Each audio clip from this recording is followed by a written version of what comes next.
உங்ககிட்ட யாராவது கடன் கேட்டாங்கன்னா தயவு செய்து கூகுள் பேல இதை செக் பண்ணாம அவங்களுக்கு கடன் கொடுத்துறாதீங்க. அதே மாதிரி கஷ்டத்துல இருக்கிற உங்க பாசமுள்ள தங்கச்சிக்கு நீங்க கூகுள் பேல பணம் அனுப்பிருந்தீங்கன்னா வீட்டுக்கு போனது உங்க பொண்டாட்டி டிரான்சாக்ஷனை பார்த்து ஈஸியா கண்டுபிடிச்சிருவாங்க. அந்த டிரான்சாக்ஷனை கூகுள் பேல இருந்து எப்படி டெலிட் பண்றது அப்படிங்கறதையும் இந்த வீடியோல நம்ம பாத்துறலாம். கடன் கொடுக்கிறதுக்கு முன்னாடி 2 நிமிஷம் செலவு பண்ணி கூகுள் பேல எதை செக் பண்ண சொல்றோம்னா, உங்ககிட்ட ஒருத்தர் கடன் கேட்டுக்காருல அவரோட செல்லுல கூகுள் பே ஓபன் பண்ணி அப்படியே கீழே வந்தீங்கன்னா check your CIBIL score for free அப்படின்னு ஒரு ஆப்ஷன் இருக்கும். அந்த ஆப்ஷனுக்குள்ள போயிருங்க. உள்ள பாத்தீங்கன்னா அவரோட சிபில் ஸ்கோர் காட்டும். அது நமக்கு தேவையில்லை. நமக்கு தேவையானது என்னன்னா சி ஃபுல் ரிப்போர்ட்னு ஒரு ஆப்ஷன் இருக்கும். அதுக்குள்ள போயிருங்க. அதுக்கு உள்ள போய் பாத்தீங்கன்னா அவருடைய வண்டாவளம் என்ன தண்டவாளம் என்ன எல்லாமே உங்களுக்கு தெரிஞ்சிடும். அதாவது அவர் இதுக்கு முன்னாடி எங்கெல்லாம் கடன் வாங்கியிருக்காரு, வாங்கின கடனை திரும்ப செலுத்த வேண்டிய நேரத்தில் கரெக்டா திருப்பி செலுத்திருக்காரா, அது மட்டும் இல்ல அவர் வாங்கின கடன்ல இன்னும் அவர் எத்தனை கடனை திரும்ப செலுத்த முடியாத நிலைமையில இருக்காரு, இது மட்டும் இல்ல அவர் திருப்பி செலுத்த முடியாத கடன்ல இன்னும் அவர் எவ்வளவு ரூபா பாக்கி வச்சிருக்காரு அப்படிங்கிற எல்லா விவரத்தையும் நீங்க இதுல பாத்துக்கலாம். இந்த விவரத்தை எல்லாத்தையும் பார்த்துட்டு உங்களுக்கு கடன் கொடுக்க விருப்பமா இருந்தா கடன் கொடுங்க. ஏன்னா ஒருத்தருக்கு உதவி பண்றது ரொம்பவே நல்ல விஷயம். அதே நேரத்தில் நாம ஏமாறாம இருக்கிறதும் முக்கியம் தானே. அதனால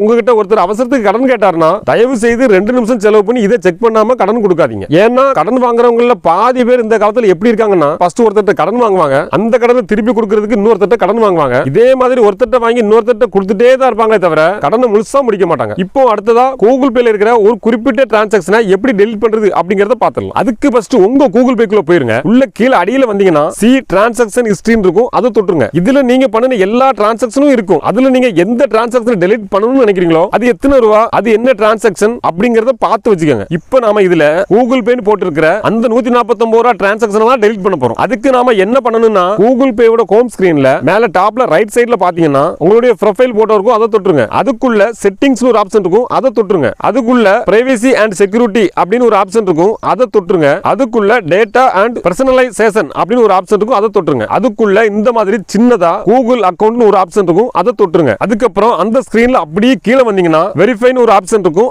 அதை தொட்டுருங்க. அதுக்கப்புறம் என்டர் கோடுன்னு இருக்கும். இந்த கோடை கண்டுபிடிக்கிறதுக்கு உங்க போன்ல இருக்கிற செட்டிங்ஸ் ஓபன் பண்ணிக்கங்க. அந்த செட்டிங்ஸ்ல அப்படியே கீழே வந்தீங்கன்னா கூகுள் ஒரு ஆப்ஷன் இருக்கும். அதை தொட்டுருங்க. அதுக்கப்புறம் இந்த மாதிரி ஒரு பேஜ் ஒன்று ஓபன் ஆகும். அதுல உங்க மெயில் ஐடி பக்கத்துல இருக்கிற அந்த அம்புக்குறியை தொட்டுருங்க. அதுக்கப்புறம் இந்த மாதிரி ஒரு ஸ்கிரீன் ஒன்று ஓபன் ஆகும். அதுல செக்யூரிட்டி அப்படிங்கிற ஆப்ஷனை செலக்ட் பண்ணிக்கங்க. இப்போ அதுல அப்படியே கீழே வந்தீங்கன்னா செக்யூரிட்டி கோடுன்னு ஒரு ஆப்ஷன் இருக்கும். அதை தொட்டுருங்க. அதுல பாத்தீங்கன்னா மொத்தம் 2 செக்யூரிட்டி கோடு இருக்கும். அதுல ஏதாவது ஒரு செக்யூரிட்டி கோட ஒரு பேப்பர்ல எழுதிக்கங்க. இப்போ முன்னாடி ஒரு இடத்துல செக்யூரிட்டி கோடு கேட்டுச்சு பாத்தீங்களா, அந்த பேஜை ஓபன் பண்ணி அதுல நீங்க எழுதி வச்சிருக்கிற செக்யூரிட்டி கோட என்டர் பண்ணிருங்க. இப்போ இந்த மாதிரி ஒரு பேஜ் ஒன்று ஓபன் ஆகும். அந்த பேஜ்ல அப்படியே கீழே வந்தீங்கன்னா நீங்க கூகுள் பேல பண்ணிருக்கிற எல்லா டிரான்சாக்ஷனும் உங்க கண்ணு முன்னாடி வந்துரும். இப்போ நீங்க அதுல எந்த டிரான்சாக்ஷனை டெலீட் பண்ணணும்னு நினைக்கிறீங்களோ அந்த டிரான்சாக்ஷனுக்கு பக்கத்துல ரைட் சைடுல பாத்தீங்கன்னா இந்த மாதிரி எக்ஸ் சிம்பல் போட்டிருக்கும். அந்த சிம்பலை மட்டும் நீங்க தொட்டா போதும், அந்த குறிப்பிட்ட டிரான்சாக்ஷன் டெலீட் ஆயிரும்.